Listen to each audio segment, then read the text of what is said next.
बेबाक बात के प्रायोजक हैं IHM। नमस्कार, स्वागत है आपका न्यूज फर्स्ट में। मैं हूं आनंद प्रकाश सिंह और आप देख रहे हैं बेबाक बात। आज हमारे साथ बेबाक बात में भाजपा के वरिष्ठ नेता विनीत शारदा अग्रवाल जी मौजूद हैं। आइए सबसे पहले उनका स्वागत करते हैं। विनीत जी, आपका बहुत बहुत स्वागत है हमारे प्रोग्राम में। धन्यवाद। यूपी में जब चुनाव आता है तो भाजपा राम नाम के माइलस्टोन के एकदम पास पहुंच जाती है। जैसे ही चुनाव खत्म होता है वो अपने आप को उससे पीछे खींच लेती है। कब तक आप लोग चुनावी राम का इस्तेमाल करेंगे? देखिए, पहली बात तो है, भारतीय जनता पार्टी एक अकेली ऐसी पार्टी है लोकतंत्र पर विश्वास करती है जी। नंबर एक, राम हमारे आराध्य हैं जी। मर्यादा पुरुषोत्तम भगवान श्री राम जी भारत के इन्हीं पूरे विश्व के जी दाता हैं। अब भारतीय जनता पार्टी कभी भी राजनीति में राम को मुद्दा नहीं बनाती है। मैंने कहा राम हमारे आराध्य हैं, मर्यादा पुरुषोत्तम राम के हम वंशिज हैं, तो मर्यादा पुरुषोत्तम राम को कैसे, वो तो उनका तो हमारे ऊपर सब कुछ है ना। विनीत जी, आप लोगों ने तो मंदिर तो बनाया नहीं, लेकिन राम नाम के म्यूजियम का लॉलीपॉप जनता को जरूर दे दिया। हमारी सरकार बनी, प्रधानमंत्री जी ने कहा था कि भारत के जितने पर्यटन स्थल हैं उनका सौंदर्यीकरण किया जाएगा। तो हमारे प्रधानमंत्री जी ने कहा था, तो हमारे जो पर्यटन मंत्री हैं श्री महेश शर्मा जी ने 126 करोड़ के लगभग पैसा वहाँ पे अयोध्या के सौंदर्यीकरण के लिए और वहाँ के म्यूजियम के लिए अगर वो प्रस्तुत किया है तो उसका हम स्वागत करते हैं और जनता को भी इसको स्वागत करना चाहिए। जनता इसका स्वागत कर रही है। इसको राम मंदिर मुद्दे से नहीं जोड़ा जाना चाहिए, ये तो संदेश है। राम मंदिर तो वह बन चुका है, उसका तो राम मंदिर का तो भव्यकरण होना है बस। विनीत जी, आपके बीजेपी के ही नेता विनय कटियार जी कहते हैं कि हमें म्यूजियम नहीं, हमें मंदिर चाहिए। क्या कहेंगे आप? नहीं, मंदिर तो चाहिए हमें, वो कहेगा, उन्होंने कुछ गलत नहीं कहा।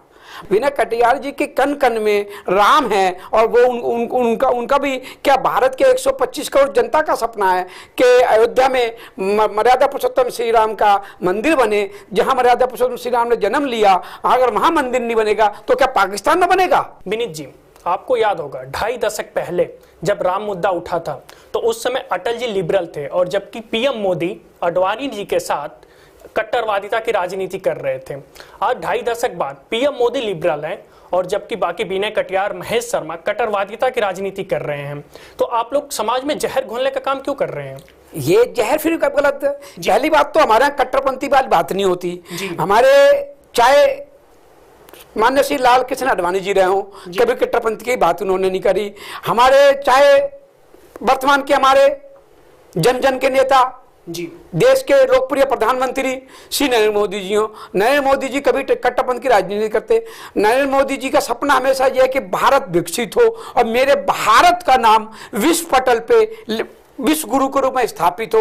उस राह पे नरेंद्र मोदी जी चल रहे हैं। आज 3.25 साल हमारी सरकार को हुए, श्री नरेंद्र मोदी जी की सरकार को केंद्र में। आज भारत के नाम को विश्व पटल पर ऊंचा करने में अगर किसी ने भूमिका निभाई, मेरे 70 वर्ष के युवा भारत को अगर 70 वर्ष में किसी ने भूमिका निभाई तो उसका अकेले नाम है वो श्री नरेंद्र मोदी। नरेंद्र मोदी जी ने भारत के नाम को विश्व पटल पर ऊंचा किया, तो इसमें कौन सी बात हो गई? वो आज चाहे अमेरिका हो, चाहे रसिया हो, चाहे ब्रिटेन हो, चाहे चाइना हो, कोई भी देश हो, हर देश आज भारत की ओर देख रहा है। और पाकिस्तान जैसे देश को घुग्गी निकली है। पाकिस्तान का पैंट में अगर पेशाब निकालने का काम अगर किसी ने किया तो हमने किया है। तो पाकिस्तान जो भारत के ऊपर हमें टेढ़ी नजर से देखता था, आज उसकी हिम्मत नहीं है।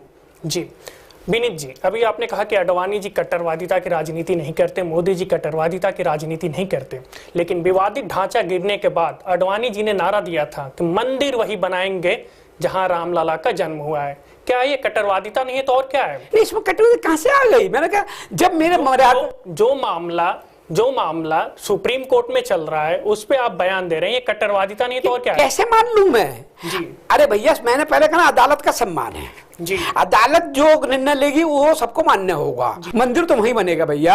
अब मंदिर तो बन चुका है भैया, वहां पे उसका सौंदर्यीकरण होना है।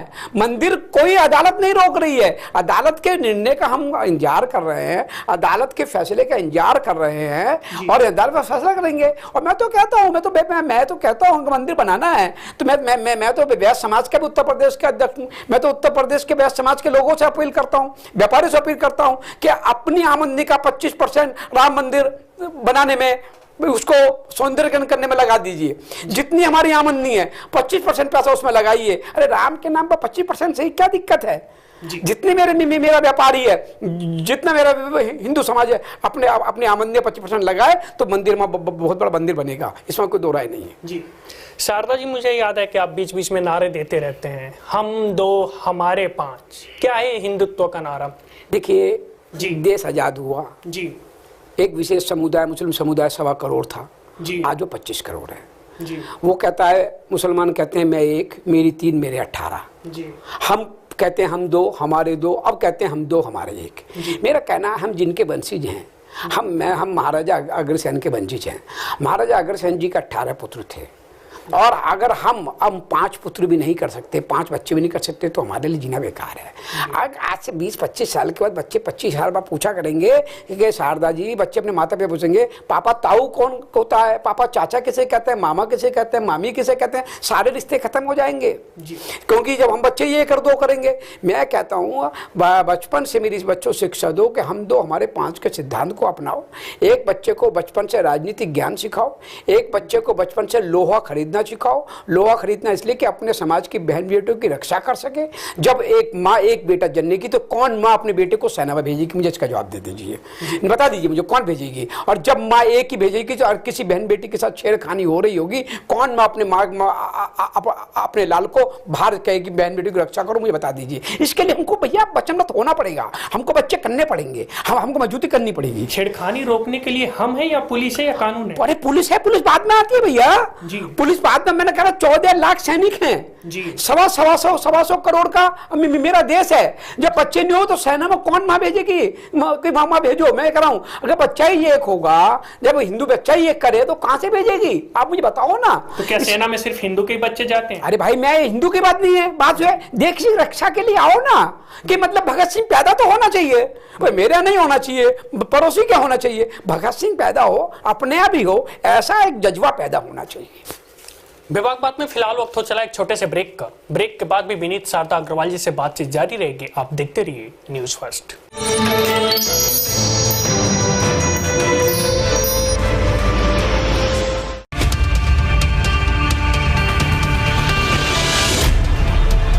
खुशी में हम, गम में हम, जोश में हम, जीत में हम, हर कदम पर आपके साथ हैं हम, क्योंकि न्यूज़ फर्स्ट हैं हम। ना हम हवाओं के खिलाफ हैं और ना हवा हमारे खिलाफ। दरअसल हम बिगड़ी हुई व्यवस्था के खिलाफ हैं। क्यों कई दिनों तक चूल्हे रोए, क्यों कई दिनों तक चक्कियां रही उदास? अगर गलतियां औरों की थी तो फिर जुम्मन का घर क्यों जला?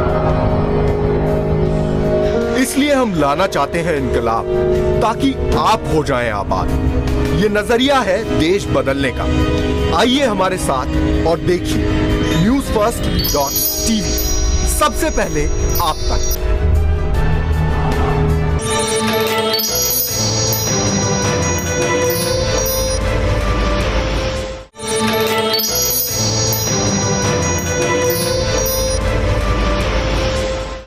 ब्रेक के बाद आपका स्वागत है विभाग बात में। विनीत जी, यूपी में इस समय चाचा भतीजे की लड़ाई में कोई कह रहा है कि सपा टूटेगी, अखिलेश अलग पार्टी बनाएंगे, कोई ये कह रहा है कि अखिलेश भाजपा के साथ गठबंधन करके नई पार्टी बना के सरकार बनाएंगे।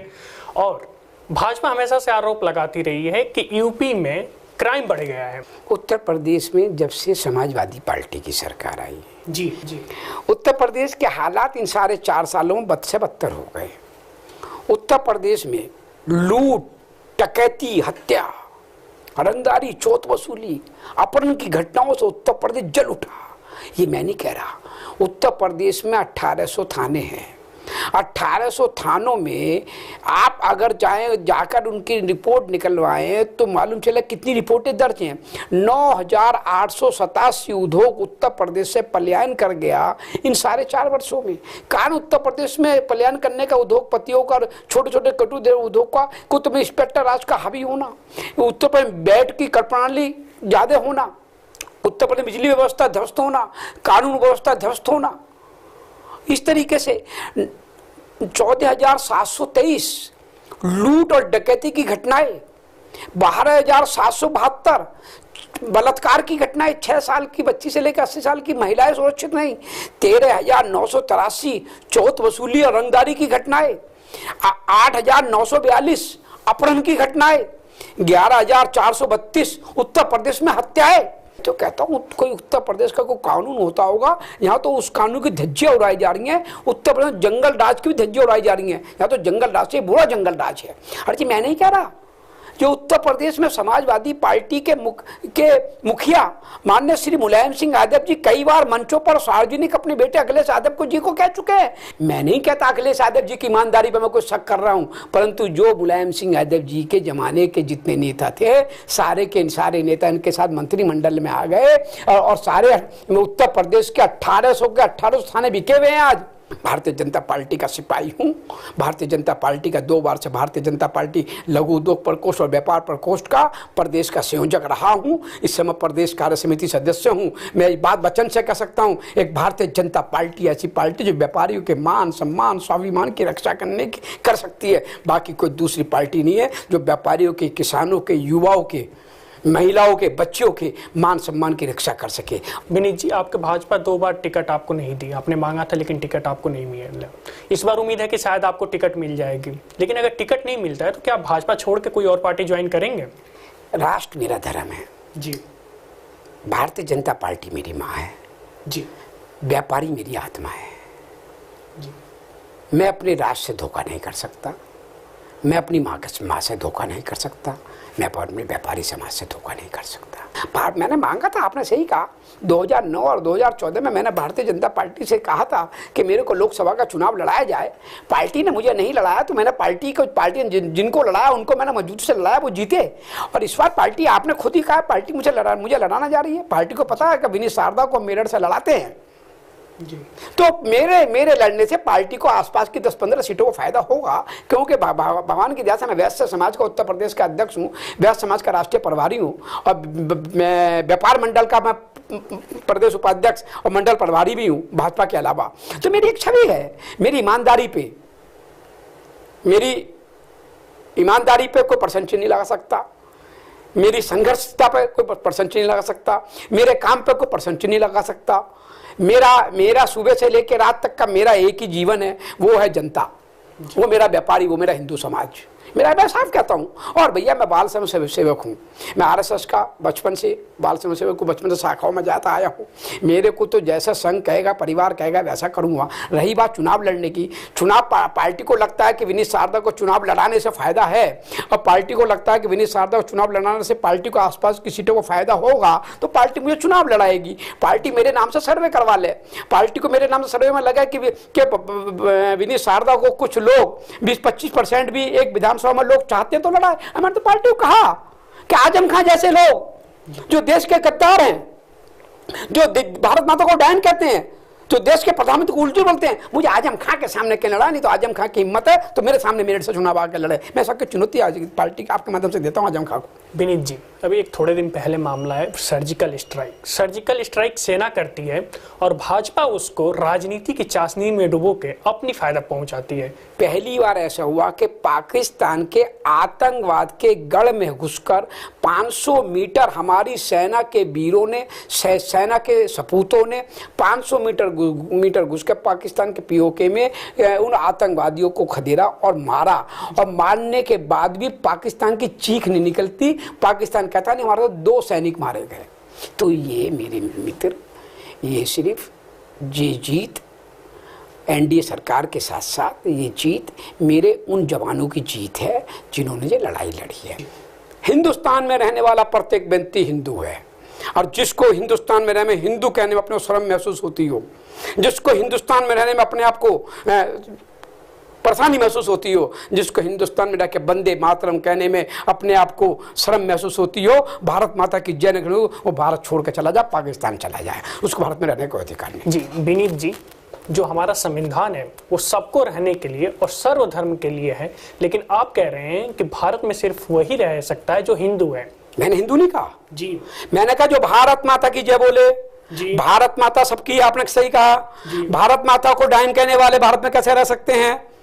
हिंदुस्तान में रहने वाले हैं, वंदे मातरम कौन नहीं गाएंगे? वंदे मातरम कोई वो किसी उसका हमारे राष्ट्र का गीत है, क्यों नहीं उसमें कह सकते हैं? हिंदुस्तान भारत में भारत माता की जय नहीं बोलोगे तो कैसे भारत में कहोगे? भारत में जय नहीं बोलोगे, जय पाकिस्तान की बोलोगे तो वो लोग नहीं चलेंगे। आजम खान जैसे लोग भारत माता को डाइन कहेंगे। विनीत जी, आजकल एक मुद्दा बड़ा सुलझा हुआ है, ट्रिपल तलाक और सिविल यूनियन कोड। मुस्लिम पर्सनल लॉ बोर्ड ये कह रहा है कि हम सरकार हमारे ऊपर थोप रही है। सरकार नहीं थोप रही है जी। सरकार चाहती है कि भारत में एक, हम भारत का हिंदुस्तानी चाहता है, भारत के 125 करोड़ जनता चाहती है कि भारत में एक झंडा एक विधान होना चाहिए। भारत में 2 झंडे 2 विधान नहीं चलेंगे, नंबर 1 बात। नंबर 2 बात, जब सभी मुस्लिम देशों ने 3 तलाक के नियम को खत्म कर दिया तो भारत में क्यों? क्या मुस्लिम बहन बेटियों का जज्बा नहीं है? क्या मुस्लिम बहन बेटियों को इस तरीके से कोई कह देगा कि तलाक तलाक तलाक तलाक मान ले जाए तो वो बेचारी कहाँ जाएगी? इसको खत्म होना चाहिए। अब मैं तो सरकार को नियम बनाना चाहिए, एक नियम होना चाहिए, एक झंडा होना चाहिए, एक विधान होना चाहिए। विनीत जी, आपसे आखिरी सवाल, अगर बीजेपी आपको टिकट देती है तो आपके मेरठ में चुनावी मुद्दे क्या होंगे? लोकसभा के चुनाव में भी मुझे राष्ट्रीय और क्षेत्रीय कई पार्टियों ने प्रपोजल दिए कि आप हमारी पार्टी चुनाव लड़ लीजिए। इस बार भी मेरे से क्षेत्रीय राष्ट्रीय पार्टी को प्रपोजल आया, पर मैंने एक ही बात कही, मैं भारतीय जनता पार्टी को छोड़कर कहीं नहीं जा सकता। भारतीय जनता पार्टी मुझे चुनाव लड़ेगी तो भारतीय जनता पार्टी लड़ूंगा। मेरी आखिरी मौत भी होगी, गमी भी होगी, भगवान से मेरी प्रार्थना है वो कमल के झंडे में लिपट के, नीचे तिरंगे में लिपट के मैं जाऊँ, मेरा ये सपना है। तिरंगे और कमल में लिपट के जाऊँ, ये मेरा सपना है, इसलिए मैं किसी और पार्टी में जा नहीं सकता। नंबर 1, आपने सही पूछा कि अगर भाजपा मुझे चुनाव लड़ाती, पार्टी चुनाव, मेरे क्या मुझे सबसे मेरा मुद्दा होगा मेरठ को मैं बहन बेटियों को सुरक्षा दे सकूं। आज मेरठ में एक क्या पूरे उत्तर प्रदेश में बहन बेटी सुरक्षित नहीं है। नंबर 1 उनकी सुरक्षा। नंबर 2, जो आज मेरा उत्तर प्रदेश का व्यापारी और उद्यमी उद्योग पलायन हो रहा है उस पर रोकथाम लगा सकूं। मेरठ में टेक्सटाइल पार्क बनवाने का सपना है, मेरठ में हवाई अड्डा बनवाने का सपना है, मेरठ में मेरा ज्वेलरी का हाउस बनवाने का, ज्वेलरी का बड़ा सेंटर बनवाने का सपना है, हैंडलूम बड़ा सेंटर है, मेरठ में एक एक्सपोर्ट हाउस बनवाने का सपना है क्योंकि मेरठ में स्पोर्ट्स का बहुत बड़ा काम है, ये सपना है। ये सपना मेरा है कि मेरठ को एक साफ सुथरा शहर दे सकूं। मैं कहना चाहता था कि 2.5 साल की सरकार में हमारी भारतीय जनता पार्टी और एनडीए की सरकार ने मेन काम व्यापारियों के लिए किए। एक तो मुद्रा बैंक की हमने स्थापना की, 50,000 से लेकर 10 लाख रुपए तक का लोन बगैर गारंटी के आज मेरे व्यापारियों को, छोटे छोटे दुकानदारों को मिलने लगा। वो रोजगार देने वाले बनने लगे। प्रधानमंत्री ने कहा था कि रोजगार देने नहीं, रोजगार देना सीखो, तो 3.5 करोड़ लोगों को मुद्रा बैंक के द्वारा भारत में लोन मिल गया। स्वच्छ भारत योजना गांधी जी का सपना था, हमने स्वच्छ भारत योजना चलाई। 1 करोड़ से ज़्यादा शौचालय पूरे भारत में आज बन चुके हैं। हमने चलाई उज्ज्वल योजना, तो मतलब हमने कहा कि हर घर में, जो मेरी माँ 70 वर्ष से जिसके आंखों में आंखें चूल्हे में करके आंखें खत्म हो जाती हैं, आज हर घर में सिलेंडर पहुंचाने का काम हमने कर दिया फ्री में। हर गरीब परिवार में सिलेंडर पहुंचने लगा। जिस 55% देश में लाइट नहीं थी गाँव में, वहाँ गाँवों में लाइट पहुंचना शुरू हो गई। और जब कभी जो 2 किलोमीटर 3 किलोमीटर कांग्रेस की सरकार में सड़क बनती थी प्रतिदिन, आज 24 किलोमीटर प्रतिदिन सड़क बन रही है। ये हमने 2.5 साल में करके दिखा दिया। 2.5 साल के अंदर उन्होंने भारत को इतना विकसित कर दिया कि नरेंद्र मोदी जी 15 साल प्रधानमंत्री रह जाएं तो मेरे भारत को विश्व गुरु बनने से कोई रोक नहीं सकता। इतना मैं कह सकता हूँ। जी विनीत जी, बहुत बहुत शुक्रिया, आप अपने कीमती समय हमें न्यूज़ फर्स्ट को दिया। अगले एपिसोड में किसी और मेहमान के साथ मौजूद रहेंगे। नमस्कार।